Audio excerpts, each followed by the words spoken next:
یہودیوں کے پاس اتنی بڑی طاقت نہیں جتنی وہ لوگوں کو بتاتے ہیں۔ آج تک ساری دنیا یہ سنتی رہی ہے کہ امریکہ کے پاس میزائلوں کا ایسا دفاعی نظام ہے، دنیا کا کوئی ملک، دنیا کی کوئی طاقت امریکی میزائل دفاعی نظام کا مقابلہ نہیں کر سکتی۔ لیکن دنیا نے دیکھا کہ ایران نے امریکہ کا مقابلہ کیا اور دفاعی نظام کو تباہ اور برباد کر کے رکھ دیا۔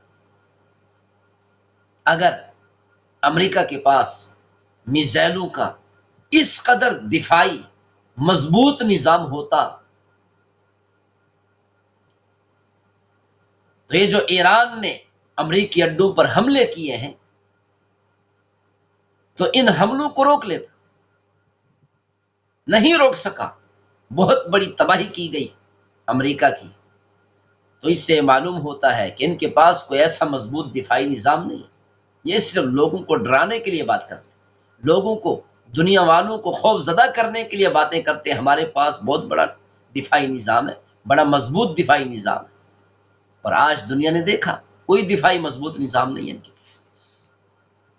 جیسا کہ میں نے آپ کے سامنے عرض کیا کہ امریکی صدر ٹرمپ نے، ابھی مذاکرات نہیں ہوئے، جنگ بندی پر معاہدہ ہوا، مذاکرات ہو رہے ہیں جنگ بندی پر، مذاکرات ہونے سے پہلے امریکی صدر نے ایران کو دھمکی دے دی کہ اگر مذاکرات کامیاب نہ ہونے دیا ایران نے، ایرانی حکمرانوں نے، تو ہم اس کو ایسا سبق سکھائیں گے اور ایران کے اندر ایسی کارروائیاں کریں گے کہ آج تک کسی نے نہیں کی ہوں، اور آج تک ہم نے بھی ایسی کارروائیاں نہیں کی ہوں، بڑی شدت سے کارروائیاں کریں۔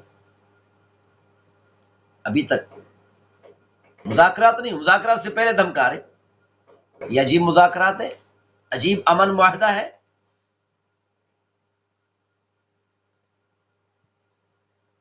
تو بہرحال کفری طاقتوں کے خلاف جہاد کرنا مسلمانوں پر فرض ہے۔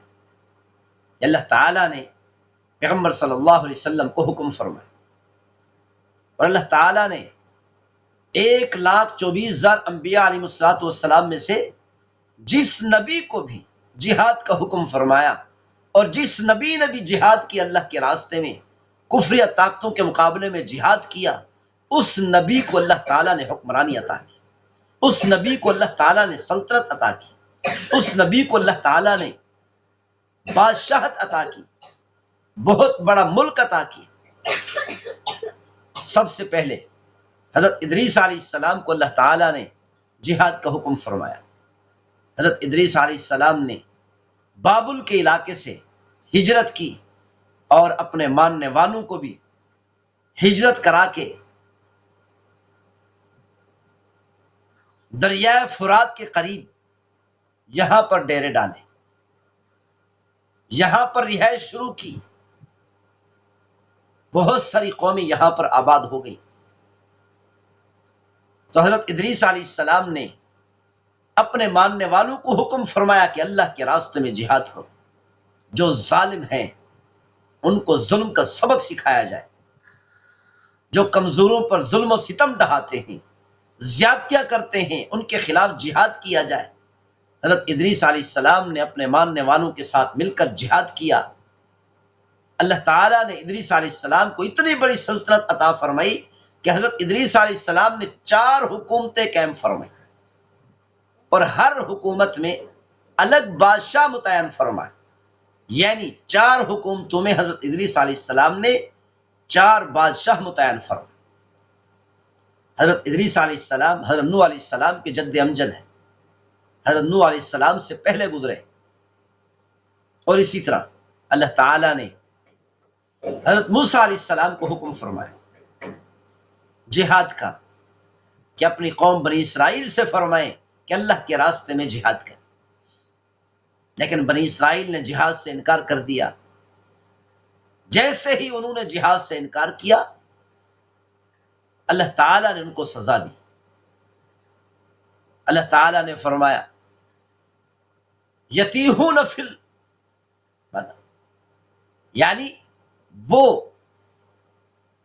وادی تیہ کے اندر 40 سال تک گھومتے رہے، اللہ تعالیٰ نے جہاد والے حکم سے نافرمانی کرنے کی وجہ سے، جہاد والے حکم سے منہ موڑنے کی وجہ سے ان کو ایسی سزا دی کہ 40 سال تک ایک ہی میدان سے وادی تیہ سے نہ نکل سکے۔ کہ بنی اسرائیل نے حضرت موسیٰ علیہ السلام سے کہا تھا اذهب انت وربک فقاتلا انا ہاہنا قاعدون، اے موسیٰ آپ اور آپ کا رب دونوں جاؤ، جا کر جہاد کرو، قتال کرو، کافروں کا مقابلہ کرو، ہم تو یہی بیٹھے، ہم تو پکی پکائی لیں گے، ہم جہاد نہیں کریں گے، ہاں جی ہم تو پکی پکائی لیں گے۔ تو اللہ تعالیٰ نے بنی اسرائیل کو سزا دی، 40 سال تک وادی عصی سے نکلنے نہیں دی، سرگرداں رکھا، بڑی کوششیں کی 40 سالوں میں بنی اسرائیل نے کہ وادی عصی سے نکل جائے، لیکن نہ نکل سکے۔ سفر شروع کرتے صبح کے وقت میں، سفر کرتے رہتے، شام کے وقت میں جب دیکھتے جہاں سے چلے تھے وہیں پر آ کر ٹھہرے، دوبارہ وہیں پر پہنچ گئے۔ تو اللہ تعالیٰ نے اس طرح وادی تیہ کے اندر 40 سال تک ان کو گھمائے رکھا اور اس وادی تیہ سے نکلنے نہیں دیا اور ان کو سزا دی۔ لیکن اللہ تعالیٰ کی رحمت بھی بڑی عجیب ہے، اللہ کا فضل بھی بڑا عجیب ہے۔ ایک طرف بنی اسرائیل کو اللہ سزا دے رہا ہے اور دوسری طرف ان کے لیے من و سلوہ کا انتظام فرما رہا ہے۔ اللہ اکبر۔ ایک طرف بنی اسرائیل کو اللہ تعالیٰ سزا دے رہے ہیں اور دوسری طرف اللہ تعالیٰ بنی اسرائیل کے لیے ایک چٹان سے 12 چشمے جاری فرما رہے ہیں۔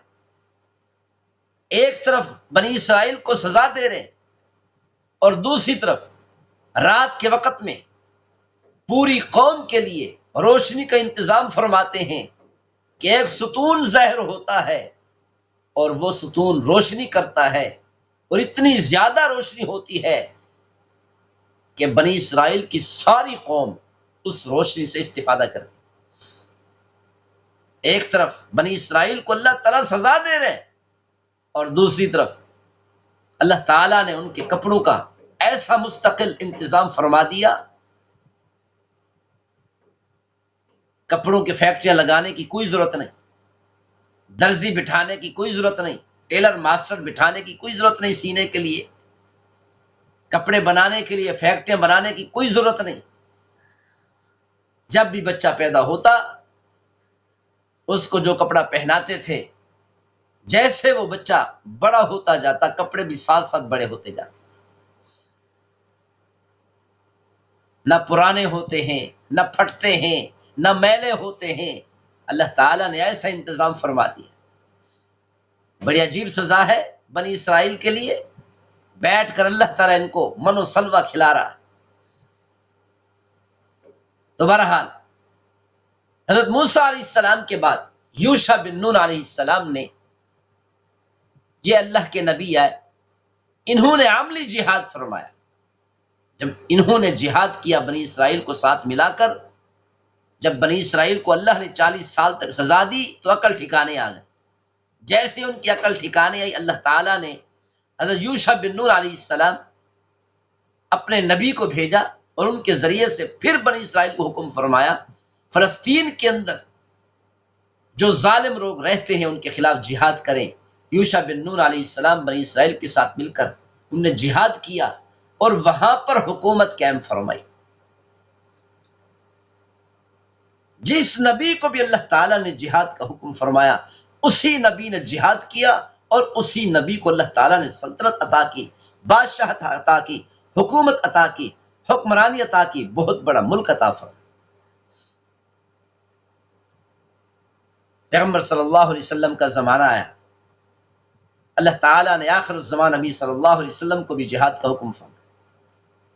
اللہ تعالیٰ نے فرمایا یا ایھا الذین آمنوا ما لکم اذا قیل لکم انفروا فی سبیل اللہ اثاقلتم الی الارض۔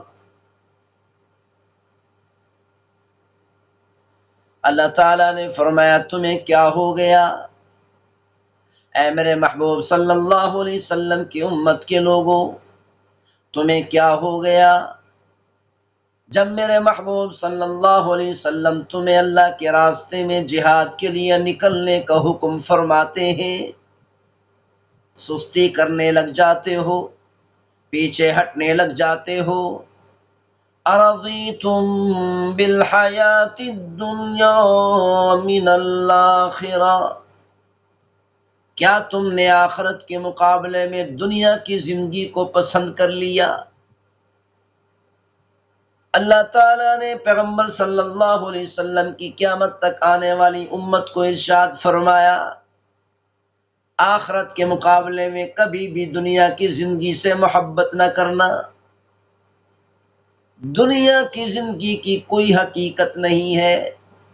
وَسَارِعُوا إِلَى مَغْفِرَةٍ مِّن رَّبِّكُمْ، دنیا کے پیچھے دوڑے نہ لگانا، دولت کے پیچھے دوڑے نہ لگانا، تجارت کے پیچھے دوڑے نہ لگانا، سونا چاندی ہیرے جواہرات کو حاصل کرنے کے لیے دوڑ نہ لگانا، بینک بیلنس کو حاصل کرنے کے لیے دوڑ نہ لگانا۔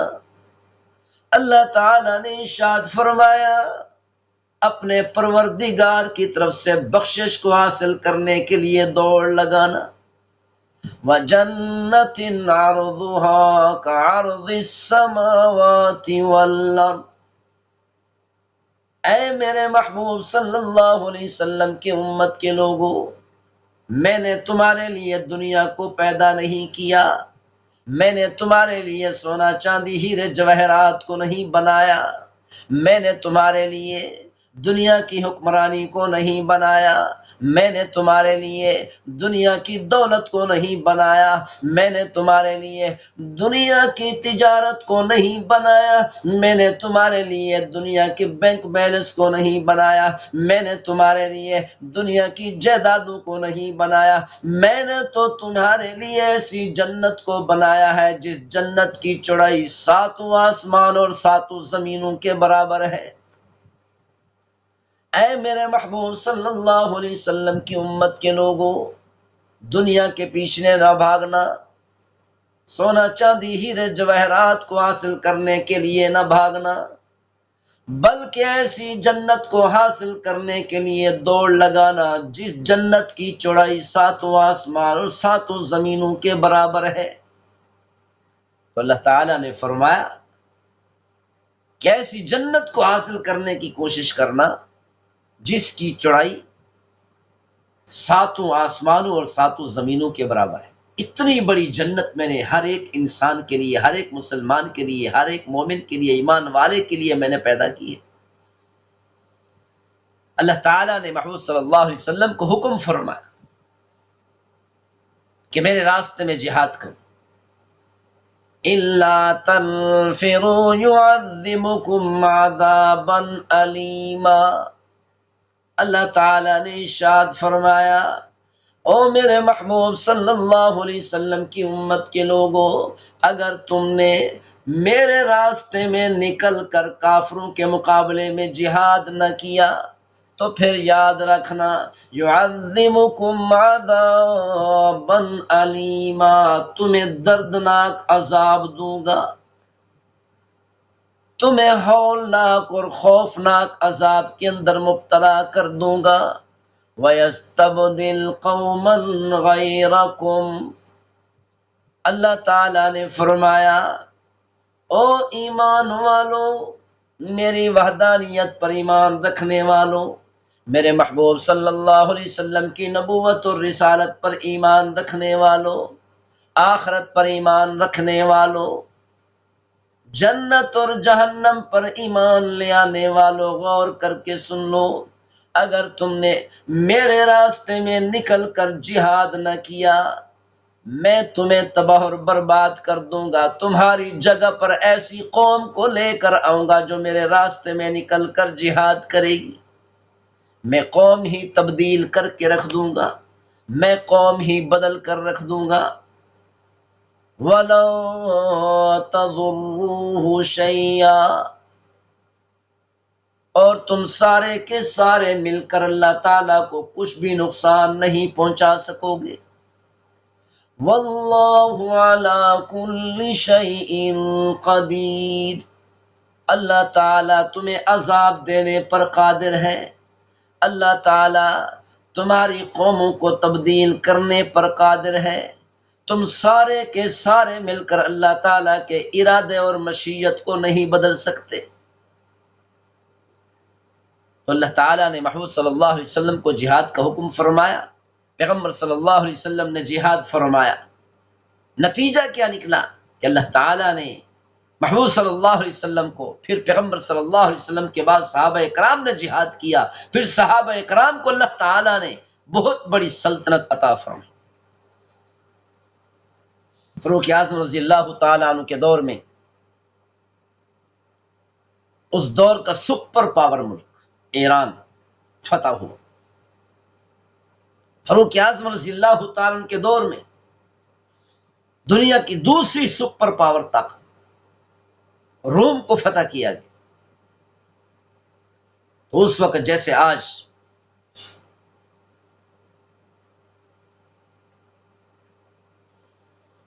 آج وائٹ ہاؤس کے نام سے مشہور ہے، اس دور میں بھی ایک وائٹ ہاؤس تھا۔ فاروق اعظم رضی اللہ عنہ کے دور میں، پیغمبر صلی اللہ علیہ وسلم اور صحابہ اکرام کے دور میں، اس دور میں بھی ایک وائٹ ہاؤس تھا۔ وائٹ ہاؤس کا عربی میں معنی بنتا ہے قصر ابیض۔ اس دور میں اس وائٹ ہاؤس کو عربی میں قصر ابیض کہا جاتا تھا۔ جب صحابہ اکرام نے اس وائٹ ہاؤس کو، قصر ابیض کو فتح کیا، ابو سفیان کہتے ہیں رضی اللہ تعالی عنہ، مسلمان ہونے سے پہلے، ایمان لانے سے پہلے، جب ہم تجارت کرنے کی غرض سے قافلے لے کر قریش کے بڑے بڑے سردار، بڑے بڑے بادشاہ وائٹ ہاؤس میں جاتے تھے، مصر میں جاتے تھے، اور روم کی سلطنت میں یعنی وائٹ ہاؤس میں، قصر ابیض میں جاتے تھے، تو وہاں کے حکمران ہمیں دیکھتے بھی نہیں تھے، بڑی نفرت کرتے تھے ہم سے، اور وہ کہا کرتے تھے یہ بدو لوگ ہیں، دیہاتی لوگ ہیں یہ عرب، ان پر ہم حکومت ہی نہیں کرنا چاہتے، ان کو رہنے کا طریقہ کا علم نہیں ہے، رہن سہن کا پتہ نہیں ہے کہ کیسے رہائش اختیار کی جاتی ہے، ان کو کچھ بھی، یہ جانگلی لوگ ہیں۔ بڑی نفرت کیا کرتے تھے، ہماری طرف دیکھتے تک نہیں تھے۔ ابو سفیان رضی اللہ تعالیٰ نے فرمایا، جیسے صحابہ کرام نے، ہم سب نے مل کر وائٹ ہاؤس پر حملہ کیا، قصر ابیض پر حملہ کیا، قصر ابیض کو، وائٹ ہاؤس کو فتح کیا، اور اس وقت بڑے بڑے حکمران روم کے، قصر ابیض کے، وائٹ ہاؤس کے بڑے بڑے حکمران زنجیروں میں جکڑے ہوئے ہمارے قدموں میں پڑے تھے۔ ابو سفیان رضی اللہ تعالی عنہ اپنے ساتھیوں سے فرمانے لگے، دوسرے صحابہ کرام سے فرمانے لگے، لگتا ہے آج میں خواب دیکھ رہا ہوں، لگتا ہے آج میں خواب دیکھ رہا ہوں کہ وائٹ ہاؤس کے بڑے بڑے حکمران جو ہم سے نفرت کیا کرتے تھے، نفرت کی وجہ سے ہمیں دیکھا تک نہیں کرتے تھے، تو آج یہ بندھے ہوئے زنجیروں میں جکڑے ہوئے ہمارے قدموں میں پڑے۔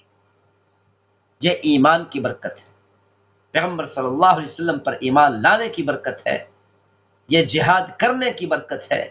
صحابہ کرام نے جہاد کیا، اس دور کی سپر پاور طاقتوں کو اللہ تعالیٰ نے مسلمانوں کے قدموں میں ڈال دی۔ صحابہ کرام نے کتنی شوق اور ذوق سے اللہ کے راستے میں جہاد کیا۔ ایک حبشی صحابی رضی اللہ تعالیٰ عنہ پیغمبر صلی اللہ علیہ وسلم کی خدمت میں حاضر ہوئے۔ محمد صلی اللہ علیہ وسلم نے پوچھا، نکاح نہیں کیا، شادی نہیں کی؟ عرض کیا رسول اللہ، میں حبشی ہوں، رنگ کا کالا ہوں، مجھے کوئی اپنی بیٹی دینے کو تیار نہیں۔ نبی اکرم صلی اللہ علیہ وسلم نے فرمایا، جاؤ فلاں صحابی کے پاس، فلاں جگہ پر رہتا ہے، اس سے جا کر کہو کہ محمود صلی اللہ علیہ وسلم کا حکم ہے کہ اپنی بیٹی کا نکاح آپ سے کر دیں۔ اس حبشی صحابی رضی اللہ تعالیٰ نے جا کر اس صحابی کو جا کر بتایا کہ نبی اکرم صلی اللہ علیہ وسلم کا یہ حکم ہے اور اس کی بیٹی سمجھداری میں، نیکی میں مشہور تھی، عقل مندی میں پورے علاقے کے اندر مشہور تھی۔ تو وہ صحابی رضی اللہ تعالیٰ عنہ مشورہ کرنے لگے اپنی بیوی سے۔ مشورہ کرنے کے بعد یہ طے پایا کہ اتنی سمجھدار بچی، دانا بچی، عقل مند بچی اور اتنی حسین و جمیل بچی ہم اس حبشی کو کیسے دے دیں؟ جا کر کہا اس حبشی صحابی کو کہ ہم دینے کے لیے تیار نہیں۔ وہ حبشی صحابی رضی اللہ تعالیٰ پیغمبر صلی اللہ علیہ وسلم کی خدمت میں حاضر ہوا، اور ادھر گھر میں لڑکی سن رہی تھی۔ لڑکی نے فوراً اپنے والد سے کہا، یہ کس کا حکم تھا؟ کہ آپ کو معلوم نہیں؟ محبوب صلی اللہ علیہ وسلم کا حکم تھا، آپ نے پیغمبر صلی اللہ علیہ وسلم کے حکم کی نافرمانی کی۔ میں تیار ہوں، میں نکاح کرنے کے لیے تیار۔ پھر اس کے والد صحابی نے دوڑ لگا دی، پیغمبر صلی اللہ علیہ وسلم کی خدمت میں حاضر ہوا، یا رسول اللہ، یا رسول اللہ، مجھ سے غلطی ہو گئی، مجھے معاف کر دیں، میں اپنی بیٹی دینے کے لیے تیار ہوں۔ پیغمبر صلی اللہ علیہ وسلم نے اس حبشی صحابی سے فرمایا، جاؤ شادی کی تیاری کرو، شادی کے لیے خریداری کرو۔ وہ صحابی رضی اللہ تعالیٰ عنہ شادی کی خریداری کے لیے بازار میں پہنچے ہی تھے، پیغمبر صلی اللہ علیہ وسلم کی طرف سے ایک منادی نے آ کر اعلان کر دیا کہ پیغمبر صلی اللہ علیہ وسلم کا حکم ہے، اللہ کے راستے میں جہاد کے لیے نکلے۔ اس حبشی صحابی رضی اللہ تعالیٰ عنہ نے شادی کی خریداری کرنے کی بجائے جہاد کی خریداری شروع کر دی۔ گھوڑا خریدا، تلوار خریدی، زیرہ خریدی، اور زیرہ پہن کر تلوار لے کر گھوڑے پر سوار ہو کر اللہ کے راستے میں جہاد کے لیے نکل پڑے۔ کپڑے سے اپنا منہ ڈھانپ لیا کہ کہیں محبوب صلی اللہ علیہ وسلم دیکھ نہ لیں اور روک نہ دیں۔ جہاد ہو رہا ہے، جہاد کرتے کرتے کرتے ان کا بازو اوپر ہوا۔ پیغمبر صلی اللہ علیہ وسلم نے دیکھا کہ یہ تو وہی حبشی صحابی ہے جس کا نکاح تھا آج، جس کی آج شادی تھی۔ پیغمبر صلی اللہ علیہ وسلم نے فرمایا، کیا یہ وہی حبشی صحابی نہیں جس کی آج شادی تھی؟ صحابہ کرام نے عرض کیا، یا رسول اللہ، جی یہ وہی حبشی صحابی ہے۔ جہاد کرتے کرتے اللہ کے راستے میں شہید ہو گئے۔ پیغمبر صلی اللہ علیہ وسلم نے فتح کے بعد، جہاد مکمل ہونے کے بعد صحابہ کرام کو فرمایا، جو صحابہ کرام شہید ہو چکے ہیں ان کو ایک جگہ پر جمع کرو۔ تمام شہید صحابہ کرام کو ایک جگہ پر جمع کیا گیا۔ ان شہید صحابہ کرام میں وہ حبشی صحابی بھی موجود ہے، حبشی صحابی بھی موجود ہے۔ پیغمبر صلی اللہ علیہ وسلم نے اس حبشی صحابی کا سر مبارک اٹھا کر اپنی گود مبارک میں رکھا، اور محبوب صلی اللہ علیہ وسلم بیٹھے بیٹھے مسکرا رہے کہ اچانک اپنا چہرہ مبارک ایک طرف پھیر لیا۔ صحابہ کرام نے عرض کی، یا رسول اللہ، آپ نے اپنا چہرہ مبارک ایک طرف کیوں پھیر لیا؟ محبوب صلی اللہ علیہ وسلم نے فرمایا، اس حبشی صحابی کو اللہ تعالیٰ نے جنت کی حوریں عطا کر دی ہیں۔ جنت کی حوریں اپنے شوہر کی طرف، اس حبشی صحابی کی طرف دوڑ کر آ رہی تھیں، اسی لیے مجھے حیا آ گئی، میں نے اپنا چہرہ مبارک سائڈ پہ کر لیا۔ محبوب صلی اللہ علیہ وسلم نے فرمایا، اس کا گھوڑا، اس کی تلوار، اس کی زیرہ لو، جا کر اس بیٹی کے باپ کو جا کر دے دو، اور جا کر کہو تیری بیٹی سے بہتر اللہ تعالیٰ نے اس حبشی صحابی کو جنت کی حوریں عطا کر دی۔ یہ تھا جہاد کا جذبہ۔ شادی کرنے کی بجائے حکمرانی عطا کی، بادشاہت عطا کی، بہت بڑا ملک عطا کی، جیسا کہ پیغمبر صلی اللہ علیہ وسلم اور صحابہ کرام کو اللہ تعالیٰ نے عطا کی۔ حضرت عثمان غنی رضی اللہ تعالیٰ عنہ کا دور ہے،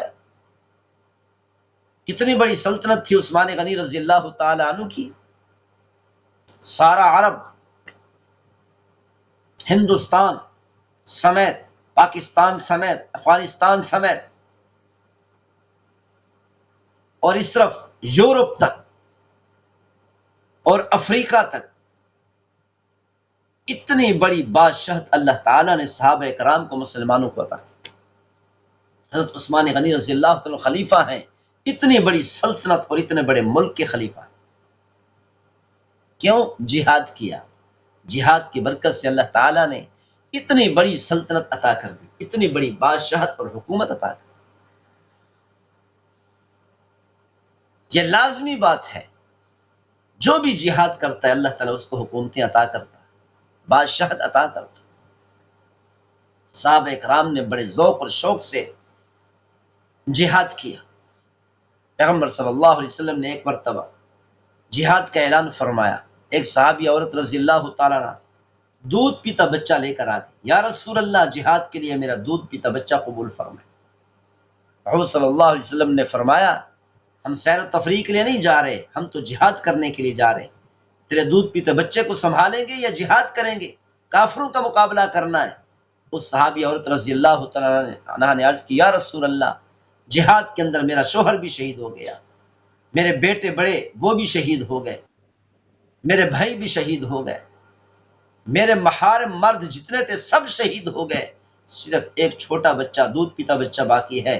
آپ نے اعلان فرمایا، مجھے شرم آ گئی کہ میرے پاس کوئی مرد نہیں کہ محمود صلی اللہ علیہ وسلم کے سامنے جہاد کے لیے پیش کروں، تو میں نے یہی دودھ پیتا بچہ آپ کے سامنے پیش کر دیا۔ رونے لگی، یا رسول اللہ میں آپ کو یہ دودھ پیتا بچہ اس لیے نہیں دے رہی کہ آپ اس کی حفاظت فرمائیں، اس کو دودھ پلائیں، بلکہ میں اس لیے دے رہی ہوں کہ میرا یہ دودھ پیتا بچہ ایسے صحابی اور ایسے مجاہد کو دے دینا جس کے پاس زرہ نہ ہو، جس کے پاس ڈھال نہ ہو، جب کوئی دشمن تیر سے وار کرے، نیزے سے وار کرے، تلوار سے وار کرے، وہ صحابی میرے اس دودھ پیتے بچے کو سامنے کر دے، وہ تیر کا وار، نیزے کا وار اور تلوار کا وار میرے دودھ پیتے بچے پر ہو، میرا یہ بچہ شہید ہو جائے اور صحابی کی جان بچ جائے۔ یہ تھی صحابیات کا جذبہ، یہ تھی ان کی سوچ۔ یہی وجہ ہے کہ اللہ تعالیٰ نے صحابہ کرام کو اتنی بڑی حکومت اور اتنی بڑی سلطنت عطا کر۔ کیوں؟ جہاد کا شوق تھا، جہاد کا جذبہ تھا۔ آج بھی مسلمانوں کو اللہ تعالیٰ یہ عزتیں عطا کر سکتا ہے۔ آج بھی اللہ کی طاقت وہی ہے جو محمود صلی اللہ علیہ وسلم صحابہ کرام کے دور میں تھی۔ اللہ کی قدرت اور نصرت آج بھی وہی ہے جو صحابہ کرام کے دور میں تھی۔ صحابہ کرام والے اعمال ہمیں کرنے چاہیے، جہاد کرنا چاہیے جیسے صحابہ کرام نے جہاد کر کے دکھایا۔ آج کیا ہو رہا ہے کہ مسلمانوں کے خلاف جگہ جگہ پر سازشیں ہو رہی، امریکہ اور ایران کی جنگ ہو رہی ہے۔ یہ کیسی جنگ ہے؟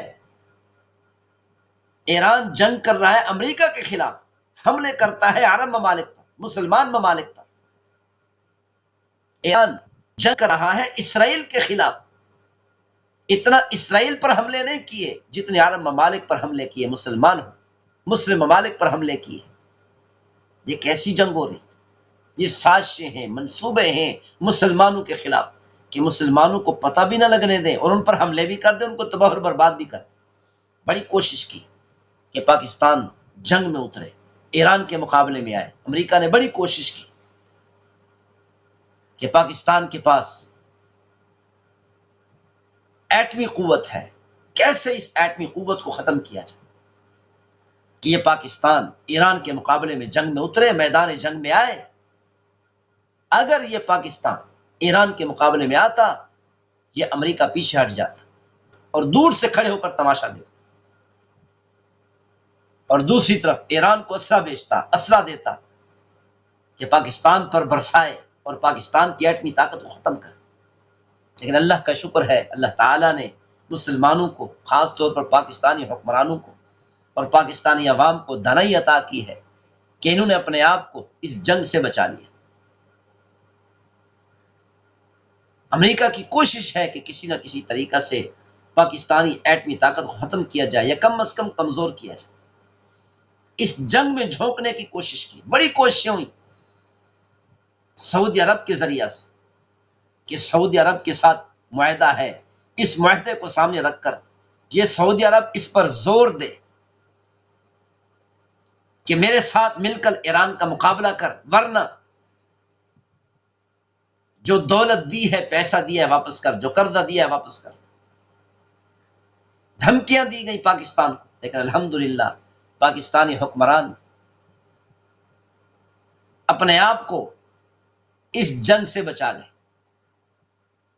ورنہ ایران کے مقابلے میں دونوں کی تباہی ہوتی۔ اللہ تعالی ہم سب کو عمل کرنے کی توفیق نصیب فرمائے۔ وما توفیقی الا باللہ۔ السلام علیکم ورحمۃ اللہ وبرکاتہ۔